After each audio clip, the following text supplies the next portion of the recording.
Muitas pessoas querem saber o que está acontecendo agora no Irã. Ontem, vimos uma grande escalada por parte dos Estados Unidos. Eles atacaram várias instalações de energia no Irã, incluindo usinas nucleares e o local de água pesada na cidade de Arak. O que está acontecendo, professor? O que aconteceu ontem?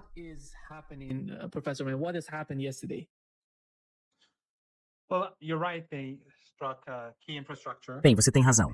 Eles atingiram infraestrutura essencial.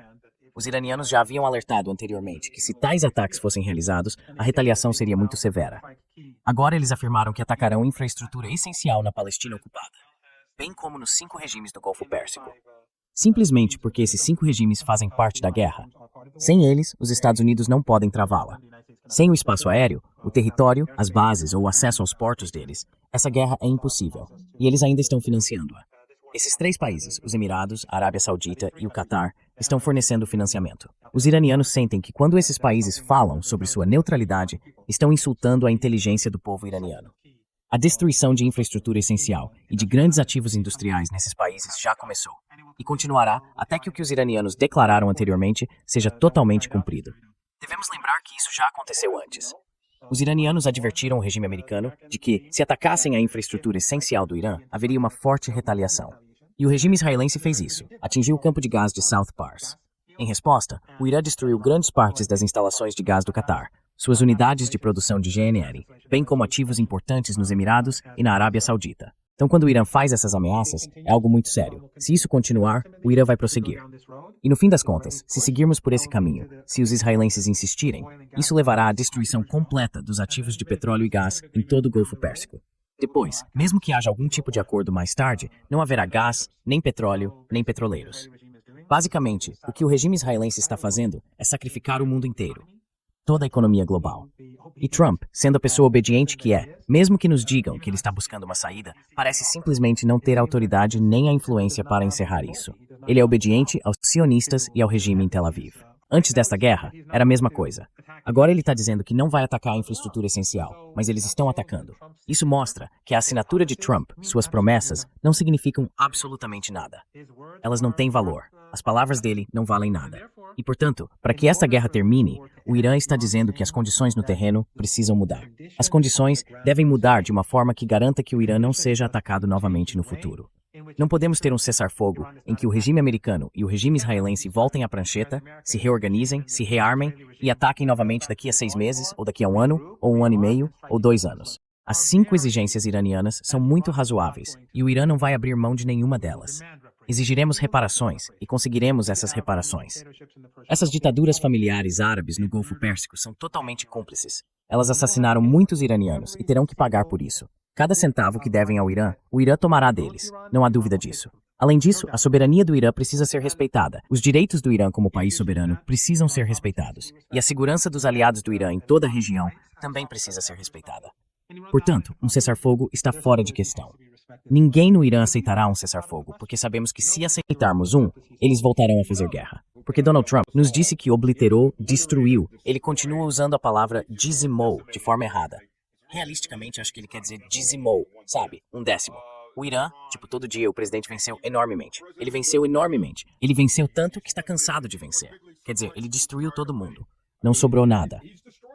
E é pecaminoso até mencionar que o Irã ainda está revidando, porque a gente nem sabe o que ele está revidando. Tá tudo destruído. Quer dizer, acho que disseram que destruíram 120 navios da marinha iraniana. Não sei de onde diabos eles tiraram tantos, mas acho que estão abatendo. Bem, eles afundaram algumas balsas, então acho que agora isso conta como navio de guerra. O problema é que quando o Irã disse, temos cidades subterrâneas de mísseis, temos tudo preparado, vamos revidar, eles não acreditaram. Eles não acreditaram que a Rússia iria enfrentar a Ucrânia se continuassem avançando em direção à fronteira. Eles mentem o tempo todo, então acham que todo mundo também está mentindo. Eles não sabem lidar com pessoas quando estão dizendo a verdade. E então o Irã atirou. E sabe, com a atitude certa, o Irã está fazendo a coisa certa, porque não está revidando na mesma moeda. Revidar na mesma moeda é inútil, porque o Ocidente venceria nesse tipo de jogo. Isso seria morrer por 1000 cortes. O Irã está dizendo, ok, você nos cortou uma vez, nós vamos arrancar seu braço fora. Quando você gritar, é só um arranhão, nós arrancamos o outro braço. E assim por diante. Eles atingiram 2 universidades iranianas. O Irã disse, todas as universidades americanas e israelenses tirem seu pessoal daí, porque nós vamos simplesmente acabar com todas elas. Israel destruiu 2 siderúrgicas iranianas. O Irã atingiu 6 usinas de aço, incluindo a principal de Israel. E assim por diante. E mais 5 outros na região. Eis o ponto. Você tira um olho, nós tiramos seu rosto.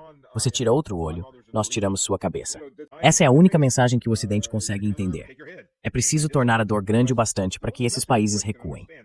Agora, os Emirados Árabes Unidos parecem ter um desejo de morte. Eles realmente querem algumas daquelas ilhas. Veem o poder americano como meio de colocarem as mãos nelas. Mas por algum motivo, não estão percebendo que esses 7 pequenos estados artificiais em uma confederação não podem sobreviver sem eletricidade e usinas de dessalinização, porque estão grosseiramente superpovoados em relação aos recursos da região.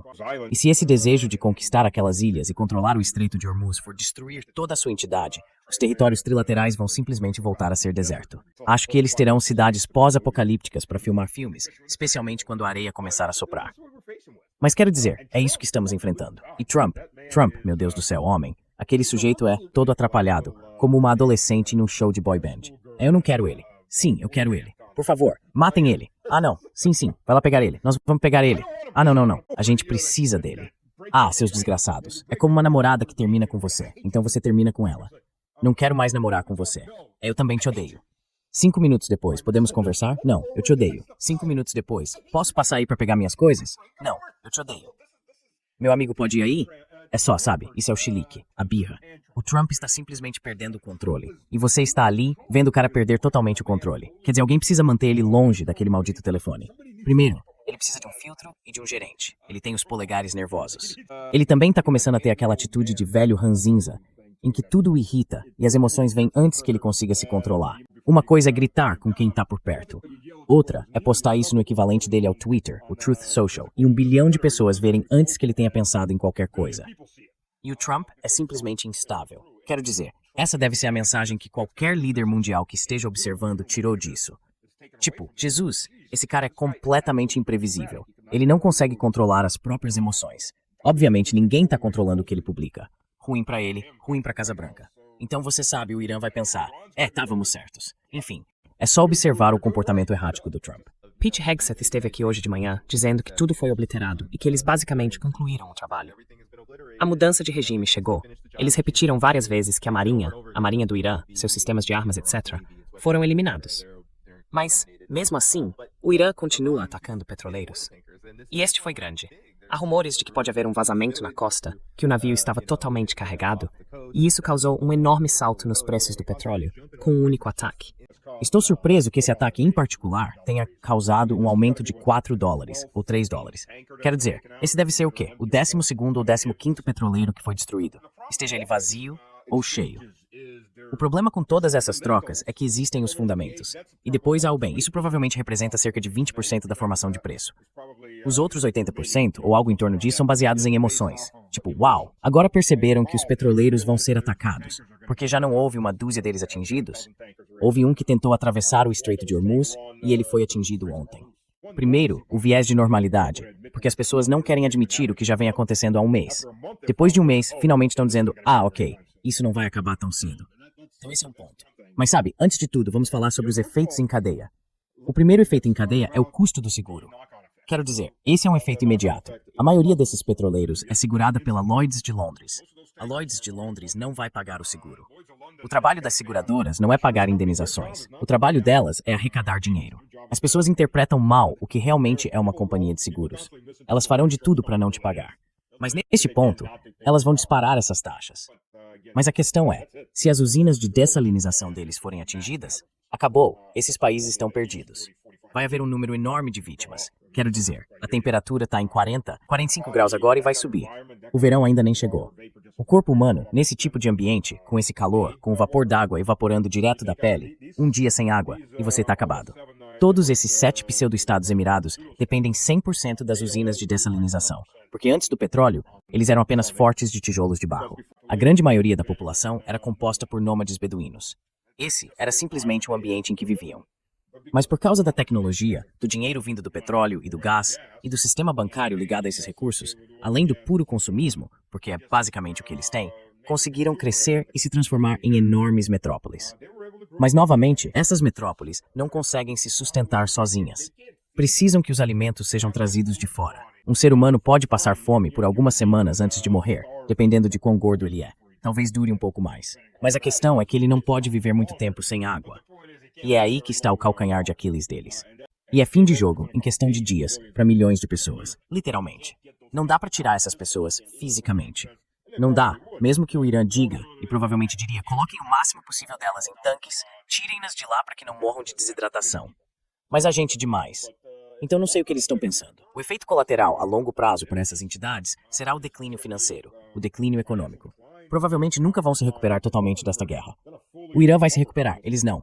Porque o Irã tem uma economia completa, produz sua própria comida, tem sua própria água, fabrica. Esses são pequenos estados artificiais. O Catar é um pequeno estado artificial. O Bahamas é mais ou menos. Quer dizer, é maior, obviamente, economicamente do que o Irã.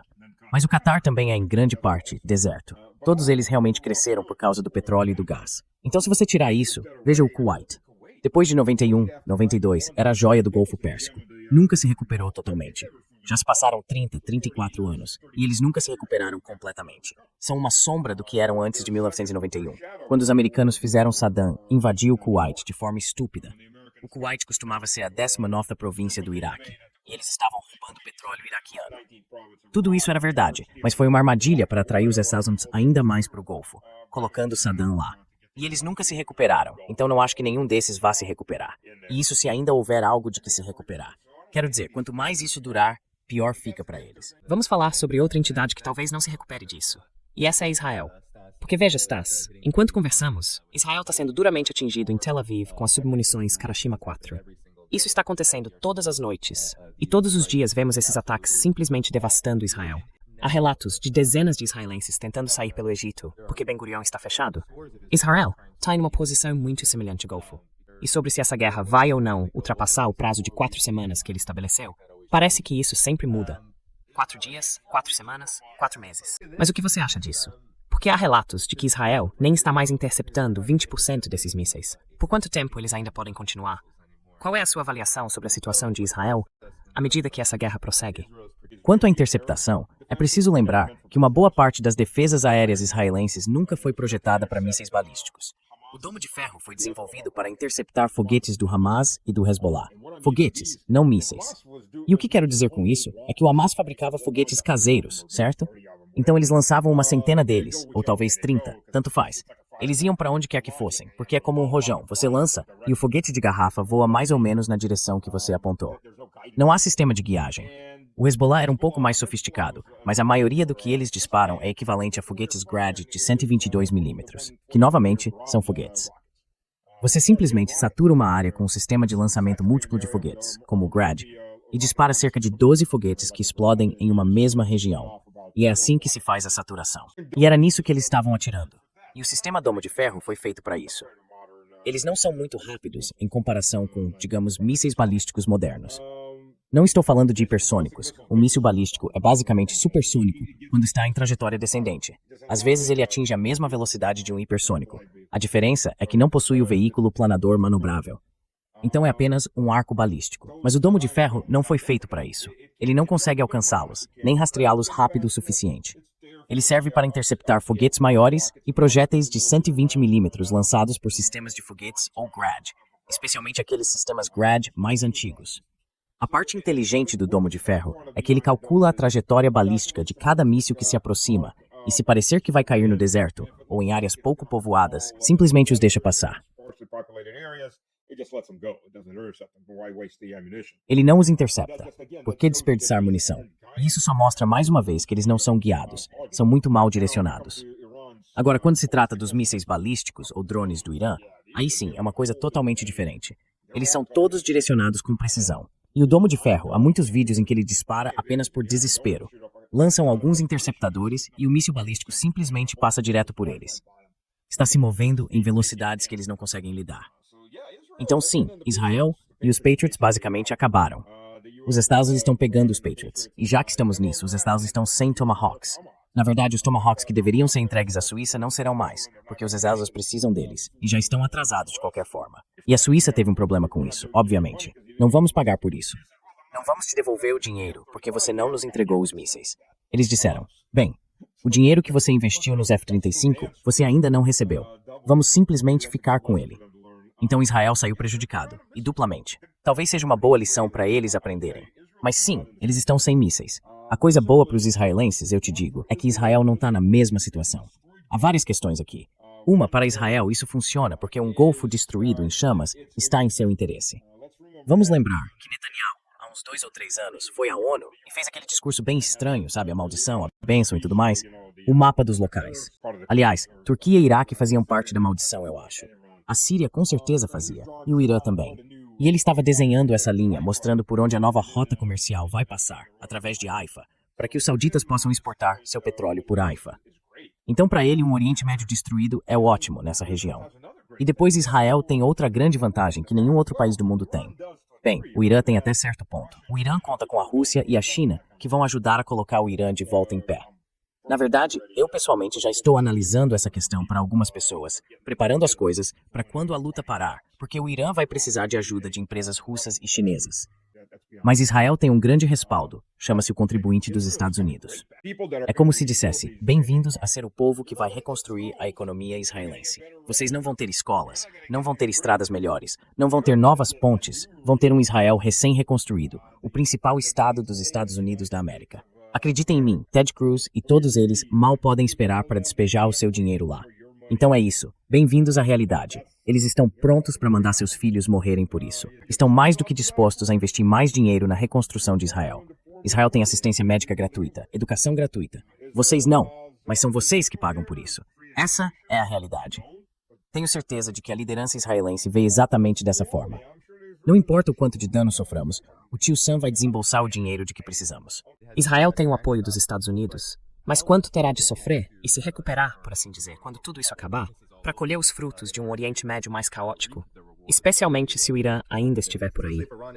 Porque eu tendo a imaginar que se o Irã continuar com o mesmo governo, o mesmo sistema, e agora com a resistência, as pessoas falam que Israel está sendo atacado por 3 frentes. Ele terá algum tipo de paz, especialmente considerando que está declarando uma guerra eterna na região. Israel está prestes a ter uma pazinha agradável, e tenho certeza de que em breve eles vão começar novos projetos de investimento. Serão essas câmaras com pequenos bicos, originalmente feitas para chuveiros, mas nas quais também se pode colocar gás em vez de água. E logo atrás delas, haverá essas usinas bonitinhas onde você pode, gerar eletricidade queimando coisas como corpos. O que quero dizer é que Israel acabou de aprovar uma lei que permite a execução de, entre aspas, terroristas apenas de descendência palestina. Então eles mantêm prisioneiros e agora estão legalmente autorizados a executá-los. E Ben-Gurion e todos esses caras estavam estourando champanhe. Eles até usavam pequenos broches em forma de laço. Linchamento. Se você é do Sul, sabe o que isso significa. Eles estão comemorando a capacidade de começar a linchar prisioneiros palestinos. E não há limite de idade para isso. Crianças pequenas, mulheres, quem quer que seja. Quem se importa? Eles estão sob custódia, então você pode simplesmente mandá-los embora. E tenho certeza de que o linchamento vai acontecer separadamente. Quero dizer, há tantos deles que isso vai acabar cansando. Então, mais cedo ou mais tarde, você precisa dar o próximo passo nessa solução. O próximo passo lógico. É só começar a fazer isso em escala industrial. Talvez alguém ache que estou sendo sarcástico, mas não estou. É apenas uma questão de tempo, até começarem a cavar valas e alinhar pessoas, porque é sempre assim que acaba acontecendo. E essas pessoas, quero dizer, olhe para o rosto delas, estavam em todos os noticiários, estão estourando champanhe, comemorando o fato de agora poderem legalmente executar prisioneiros. Não apenas atirar nas crianças que correm pela rua ali, mas agora podem realizar execuções em massa de prisioneiros. É uma festa para eles. Este é um governo extremamente doente, uma sociedade extremamente doente. E embora haja manifestações anti-governo, e elas estejam crescendo, 70% ou 80% da população, sim, talvez não gostem de Netanyahu, mas apoiam suas políticas. Então, bem-vindo à realidade. E aliás, para quem ainda não percebeu, isso inclui também os palestinos cristãos. Mas, novamente, eles estão bombardeando o terço cristão da população no Líbano. Então, não que os sionistas acreditem nisso. Eles acham que são os únicos cristãos de verdade. Todo o resto não é cristão. Um sionista cristão, quero dizer. Mas veja, o Trump, que diz que defende os cristãos. Bem, comece a defender os cristãos se realmente quiser defender os cristãos. E a propósito, o Santo Sepulcro, em russo é apenas a Catedral do Túmulo de Cristo, túmulo vazio, foi fechado. Então os católicos não puderam celebrar a missa de Páscoa. E, em uma semana, teremos a missa ou liturgia da Páscoa ortodoxa, a Páscoa, vai estar fechada de novo.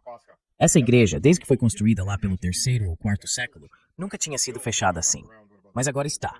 Eu queria conversar com você agora sobre as reações, já que analisamos o panorama do que está acontecendo militarmente aqui. Sabemos que os Estados Unidos, durante a noite, estavam se gabando, assim como Pete Hegseth esta manhã, de que enviaram bombardeiros B-52 para arrasar Isfahan e os depósitos de armas e munições, e tudo isso no Irã, alegando que estão eliminando todos os alvos. Mas os recentes ataques verbais de Donald Trump contra os chamados aliados, especialmente os aliados europeus, acho que merecem destaque aqui, porque Donald Trump vou apenas mostrar isso. Primeiro, ele parte para cima do Reino Unido, onde fala sobre combustível de aviação. Ele diz: o Reino Unido, que se recusou a se envolver na decapitação do Irã, eu tenho uma sugestão para vocês. Número 1. Comprem dos Estados, nós temos de sobra. E aqui eles estão falando de combustível de aviação. Número 2. Criem um pouco de coragem atrasada. Vão para as ruas e simplesmente tomem. Vocês vão ter que começar a aprender a lutar por conta própria. Os Estados Unidos não estarão mais lá para ajudar, assim como vocês não estiveram lá por nós. O Irã foi dizimado. A parte difícil já acabou, ou está feita. Arranjem seu próprio petróleo, Donald Trump. E então ele parte para cima da França. E tudo isso está acontecendo ao mesmo tempo. A França não permitiu que aviões com destino a Israel, carregados com suprimentos militares, sobrevoassem o território francês. A França tem sido muito pouco colaborativa em relação ao carniceiro do Irã, que agora foi eliminado com sucesso. Os Estados Unidos vão se lembrar disso. E isso vem depois de Wall Street Journal ter noticiado que Donald Trump pode estar disposto. Bem, e claro, isso vem do governo Trump, então é difícil saber no que acreditar. Mas que ele pode estar disposto a encerrar esse conflito sem reabrir o Estreito de Hormuz. Isso talvez indique que as coisas não estão indo tão bem quanto nos dizem. Mas aqui estamos. O Irã está dizimado. Pessoal, vão buscar seu próprio petróleo. E sim, vocês têm sido muito ingratos, Europa. Qual é a sua reação a isso? O que isso te diz sobre o estado da guerra, especialmente do lado dos Estados Unidos? Certo, já faz 32 dias e ainda não conseguimos vender essa guerra. Aliás, essa guerra não é sobre armas nucleares. Não é sobre isso. E a propósito, o carniceiro do Irã é quem está escrevendo esses memes ali, essas postagens no Truth Social. Esse é o verdadeiro carniceiro do Irã. Agora precisamos abrir o Estreito de Hormuz, que já estava aberto antes de começarmos esse conflito e, na verdade, ainda está aberto. Só que está aberto para países que, A, não apoiam bases militares americanas e os Estados Unidos, e B, não compram em dólares. Opa, então, eu acho. E, aliás, a Espanha também disse, nada vai sobrevoar nosso espaço aéreo. Obrigado, podem ir embora. E acho que Trump acrescentou que a França é um bando de perdedores. É isso aí, vocês são um bando de perdedores. Essa é a única coisa que ele não fez. Você é um perdedor 3D bem aí. Perdedor 3D. Vocês todos são um bando de perdedores 3D. Essa é a única coisa que o Trump ainda não fez. Tenho certeza de que ele está tirando uma foto disso, assistindo ao nosso programa e pensando, droga, eu devia ter acrescentado isso. Aí eles teriam entendido o que eu estou dizendo. Vai ter uma foto do Trump com um perdedor 3D na testa. Quer dizer, de novo, isso volta ao que estávamos dizendo sobre os acessos de raiva dele. São acessos de raiva.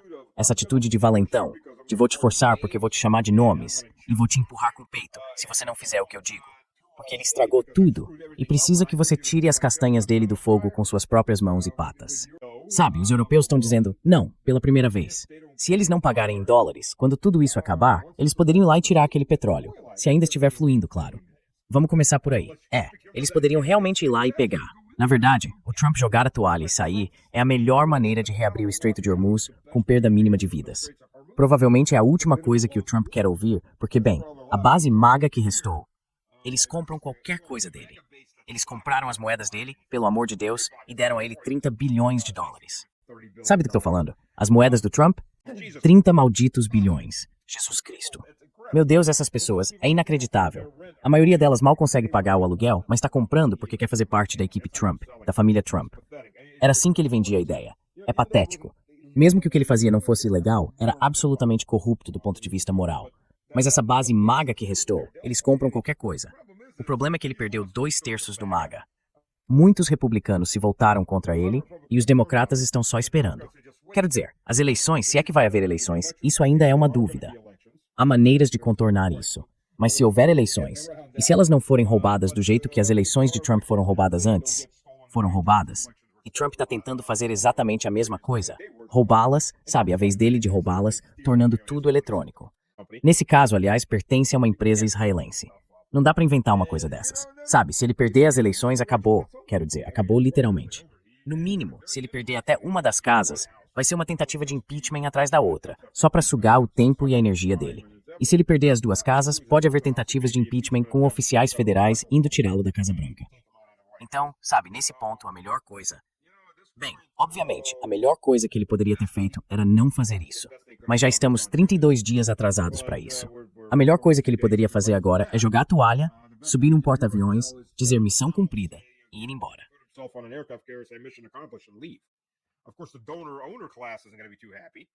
Claro que a classe dos doadores proprietários não vai ficar muito feliz. Bem, quem sabe, talvez os israelenses fiquem felizes. Eles parariam de ser bombardeados se simplesmente calassem a boca e começassem a agir como seres humanos. Então, neste ponto, quero dizer, não há uma boa solução, certo?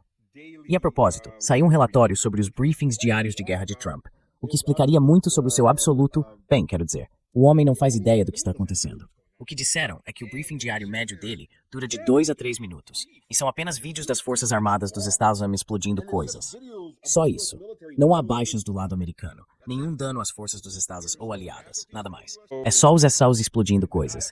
Então, não acho que jamais tenha havido, nem mesmo o sonolento Joe. Ok, quero dizer, o sonolento Joe obviamente não participava de nenhum tipo de reunião informativa, mas as pessoas que o manipulavam, trabalhando nos bastidores como cardeais das sombras, tinham uma boa noção do que diabos estava acontecendo aqui. Temos um presidente que está completamente fora de órbita. Quero dizer, 2 minutos assistindo essas coisas explodirem, ficando todo empolgado ali, e então bem, vencemos. Ele está certo, eles dizimaram, no sentido literal da palavra dizimar, 1 em cada 10. Para quem não sabe, a dizimação era o castigo para qualquer legião romana que fugisse do campo de batalha. Cada 10º soldado era condenado à morte pelos outros 9, e eles tiravam a sorte. Isso era uma dizimação. Então, quando dizem dizimar, isso significa destruição de 10%. Provavelmente dizimaram, talvez tenham dizimado 2 vezes, mas não o fizeram. Definitivamente não aniquilaram o Irã, nem nada do tipo. Agora esses B-52, eles estão entrando em território de bombardeio em tapete, assassinato em massa em uma escala que os Estados Unidos já praticaram.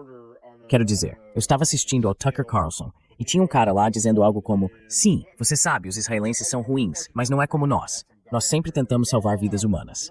Certo.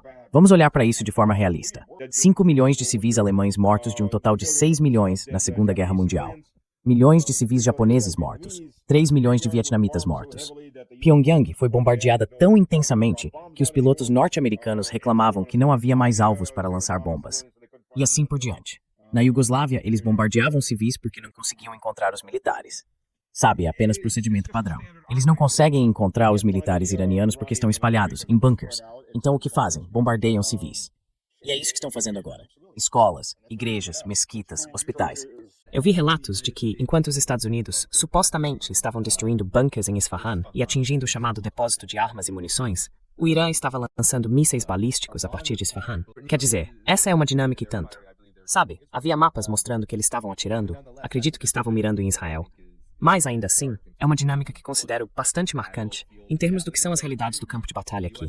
Os estadunidenses podem lançar bombas, mas isso está realmente afetando as capacidades do Irã? Parece que não. Então qual é a sua opinião sobre essas opções? O que isso significa militarmente e como isso pode avançar sem concessões ao Irã? Eu simplesmente não sei como as coisas mudam sem isso. É fácil. Egito, Turquia. E eu não tenho muita certeza de qual era o terceiro país. Eram 3 países. Eles propuseram a Donald Trump um plano sobre como coordenariam e controlariam o fluxo de petroleiros pelo Estreito de Hormuz. Você me ouviu direito? Não o Canal de Suez, o Estreito de Hormuz. Não o Estreito de Bósforo, o Estreito de Hormuz. Então as pessoas que nem sequer estão perto do Estreito de Hormuz, geograficamente conveniente, né? Do outro lado de toda aquela região, agora estão propondo a Trump que os deixe controlar o fluxo de petróleo. Quer dizer, ninguém perguntou ao Irã por quê. Por que se dar ao trabalho de perguntar ao Irã sobre isso? A absurdidade deste mundo. Quero dizer, nem o Monty Python conseguiria inventar algo assim, por mais drogas que tomassem. Se alguém tivesse escrito isso há 10 anos, se alguém tivesse colocado esse tipo de insanidade num livro, nunca teria sido publicado. É coisa demais, cara. Mas, sabe, há 10 anos, se você dissesse a alguém que iríamos cortar os genitais de meninos e remover os seios em desenvolvimento de meninas, depois dar a eles remédios para bloquear a puberdade e destruir seus corpos em nome da medicina, ninguém teria acreditado em você também. O que é isso, loucura? Mas, por outro lado, estamos vivendo isso agora. Então, sabe, a insanidade nunca para, cara. Essas coisas praticamente se escrevem sozinhas. Você lê algo assim e pensa, por que perguntar ao Irã? É como dizer, vamos ter negociações de paz sobre o conflito na Ucrânia, sem nos dar ao trabalho de perguntar à Rússia. O que aconteceu na Suíça em 23 ou foi em 24? Acho que foi em 24. Então isso é apenas uma estupidez que nunca acaba. Quero dizer, estamos lidando com pessoas, estamos lidando com a turma do Epstein, para começar. São degenerados, e nós sabemos disso. E além disso, estamos lidando com pessoas realmente burras. O mundo tem uma superprodução de lideranças muito burras. É impressionante quanta liderança burra existe. Os franceses e os britânicos. E, nas coisas menores, os britânicos ainda estão meio que fazendo algo, mesmo que não admitam. Mas os espanhóis, ao menos, encontraram um pouco de coragem para não se envolver nisso. Ainda assim, estão totalmente comprometidos com a Ucrânia. Não importa o quanto isso dê errado. E veja o que a Ucrânia está fazendo. A Ucrânia agora está atacando. Acho que eles não queriam parecer parciais para um lado ou para o outro. Então, há cerca de 2 semanas, eles destruíram um transporte militar de petróleo grego que estava a caminho de Novorossiysk para carregar petróleo do Cazaquistão da autoridade do Cáspio. Aliás, essa empresa é majoritariamente controlada por companhias americanas, a Chevron, neste caso. E então, na semana passada, eles atacaram um petroleiro turco cheio de óleo em águas turcas, que, aliás, provavelmente seguiria para Israel.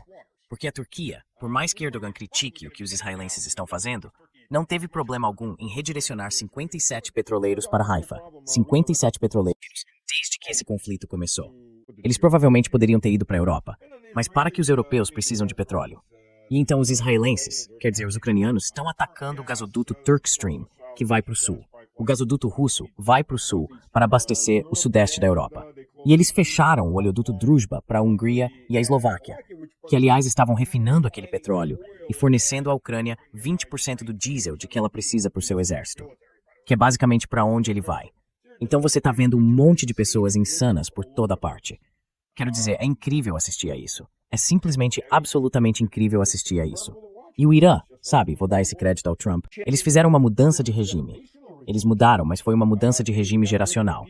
Eles se livraram das pessoas que eram realmente pró-Ocidente e queriam negociar com o Ocidente, porque tinham boas lembranças disso, e as substituíram por seus filhos, homens que cresceram lutando contra os procuradores iraquianos, apoiados pelos americanos nos anos 1980. A infância tardia e a adolescência deles, até mesmo o início da vida adulta, foram marcadas por ver amigos morrerem em ataques com gás iraquiano, armas químicas fornecidas pelo Ocidente, lançadas sobre suas cidades, vendo mulheres e crianças morrerem. Essas são as pessoas no poder agora. Eles não têm boas lembranças do Ocidente. Eles querem vingança. Então, parabéns, Sr. Trump. Você colocou no poder as piores pessoas possíveis para o seu lado. Mas continue batendo no peito. Você mudou o regime deles. E agora o que vai fazer? E agora o que você faz? Não há plano B. Não há plano C. Então eu não sei. E aí surge essa ideia idiota. Ou tomamos algumas ilhas ou mandamos forças especiais invadirem uma base no meio do Iraque. Desculpe, Irã. Então certo, esse é o filme. É assim que vamos fazer. Missão Impossível, Força Delta. Vamos levá-los de helicóptero, porque os iranianos nunca vão perceber isso bem no meio do país deles. E eles vão arrombar as portas e os iranianos vão ficar sem estradas para fugir.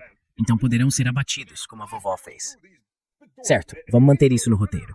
Então eles vão descer até o super sistema de túneis lá embaixo e eliminar todos os iranianos, porque eles simplesmente vão ficar parados no meio dos túneis, esperando para serem baleados. E eles não conseguem acertar nada. Tipo, sabe, vamos colocar isso no roteiro também. E então eles vão explodir tudo e depois vão sair. Missão cumprida. E então todos vão de volta. Um ótimo filme de Hollywood. Talvez um filme de nível B. Quais estrelas vamos colocar nele? Essas pessoas estão realmente vendo isso como um plano real. Então, todas essas ideias de derrubar uma montanha de granito, simplesmente explodir tudo e nivelar, parem de assistir a Hollywood. Isso apodrece o cérebro. Antes de tudo, para a liderança em Washington, parem de assistir a Hollywood. O plano. Porque com esse chamado plano, com esse anúncio no Wall Street Journal, essa suposta revelação diz que Donald Trump encerrará a guerra dos Estados Unidos contra o Irã, mesmo com o Estreito de Hormuz fechado. Há esse plano genial aqui que eu gostaria que você analisasse, se puder. Então, primeiro, pressionar Teherã diplomaticamente para restaurar o livre fluxo do comércio. Se isso falhar, pressionar os aliados na Europa e no Golfo para assumirem a liderança na reabertura do Estreito. Bem, nós vimos aqueles tweets. Parece que é aí que está a pressão. E então vem o terceiro ponto. Autoridades dos Estados Unidos determinam que uma missão direta para reabrir o Estreito de Hormuz arriscaria prolongar a guerra além do prazo declarado por Trump, de 4 a 6 semanas. A estratégia mudou para degradar as capacidades militares do Irã, enquanto as operações ativas são reduzidas. Pete Hegseth disse que os próximos dias serão decisivos, e é exatamente isso que eles vão fazer. Vão continuar atingindo o Irã, atingindo-o com força. Blá, blá, blá. Mas a minha pergunta para você, Stas, é a seguinte. Os Estados Unidos acabaram de enviar o quê? Milhares de fuzileiros navais, paraquedistas e outras forças que estão tentando reforçar. Isso é apenas aquela situação típica de não dá para acreditar em nada que vem do governo Trump. Vai haver algum tipo de operação terrestre, ou não? Há apenas muita confusão, e nós realmente não sabemos o que vai acontecer, porque parece que é isso que estão nos dizendo, que é o plano. Então o que você acha desse chamado plano e de como tudo isso vai se desenrolar? Sim. Em uma palavra, sim. Eles têm alguma ideia? Não. Eles sabem o que vão fazer? Não. Eles têm um plano? Não. Então vamos simplesmente jogar todas as opções que temos na mesa. Eu adoro isso. Vamos pressionar o Irã para abrir os estreitos, que supostamente se abrirão antes mesmo de você pressioná-los diplomaticamente, explodindo as malditas equipes diplomáticas. Ah, ok, sabe, 2 vezes, não apenas uma, 2 vezes. Então, sabe, engane-me uma vez, a culpa é minha. Engane-me 2 vezes, a culpa é sua. Engane-me uma 3ª vez, nunca mais seremos enganados, certo? Engane-me 2 vezes, a culpa é minha. Eles já tiveram o momento do a culpa é minha. Não acho que vão embarcar na 3ª rodada dessa idiotice. Então, pressione-os diplomaticamente. E novamente, como eu disse, sabe, esses caras, os franceses, os espanhóis, acho que eles estão dispostos a pagar em yuan no fim das contas, ou simplesmente trazer ouro, seja o que for, só não em dólares. Acho que eles podem fazer isso, ou em euros, porque basicamente disseram, só não paguem em dólares. Nossa dúvida é, eles vão conseguir tirar alguma coisa desses portos? Como eu disse, os danos estão se acumulando. E o que eles estão discutindo com a Europa, com os danos que alguns dos... Bem, como especialista que trabalhou nessa área, quando eu olhei o número limitado de fotos que eu tinha, eu diria que, sabe, o gás levaria de 1 ano e meio a 2 anos para voltar a funcionar. E, portanto, todo o fertilizante também não vai ser produzido nesse período.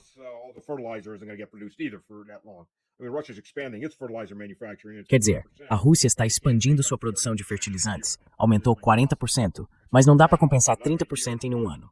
Fisicamente impossível, especialmente agora, sabe, nem mesmo 1 ano e 1 mês.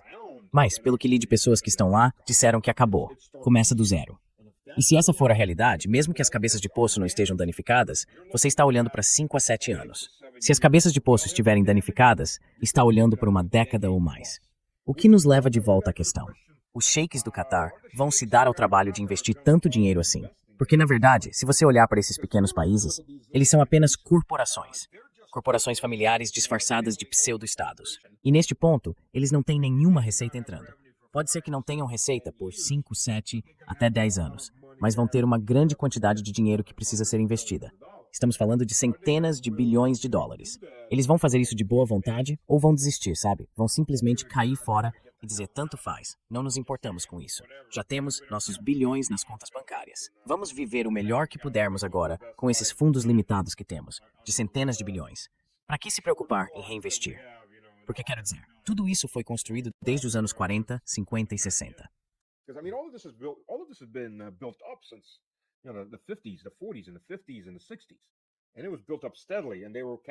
Isso foi sendo construído de forma constante e o fluxo de caixa deles estava entrando.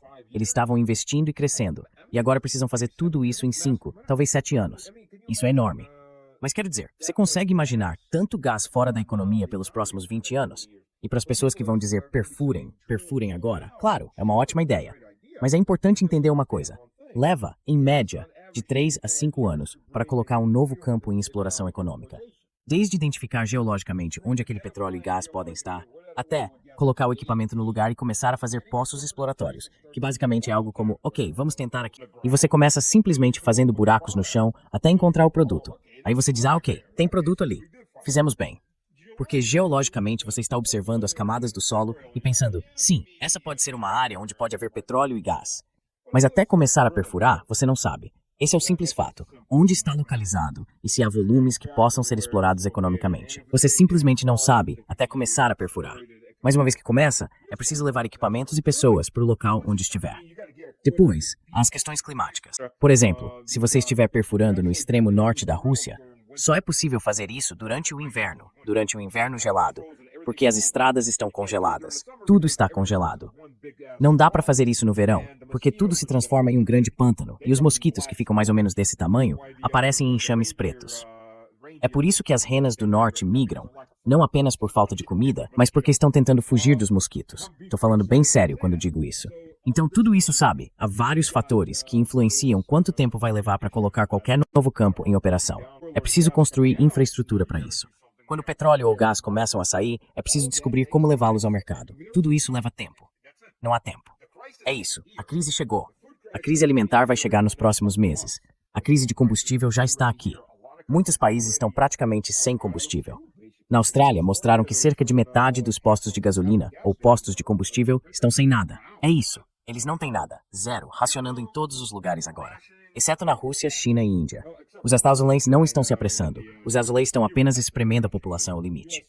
E Trump poderia impor tetos de preço sobre o petróleo e poderia interromper as exportações para garantir que haja petróleo suficiente. Ele não vai fazer isso, porque os amigos dele estão lucrando com isso. E é isso que importa no fim das contas. Não os camponeses, não os servos dos impostos, infelizmente. Muitos que estão ouvindo este programa são servos dos impostos, quer queiram admitir isso ou não. Pelo menos é assim que Washington ou Londres veem você. Ou, aliás, Paris e muitas dessas outras capitais. Eles o veem apenas como algo que podem espremer para financiar seus projetinhos e melhorar a própria vida.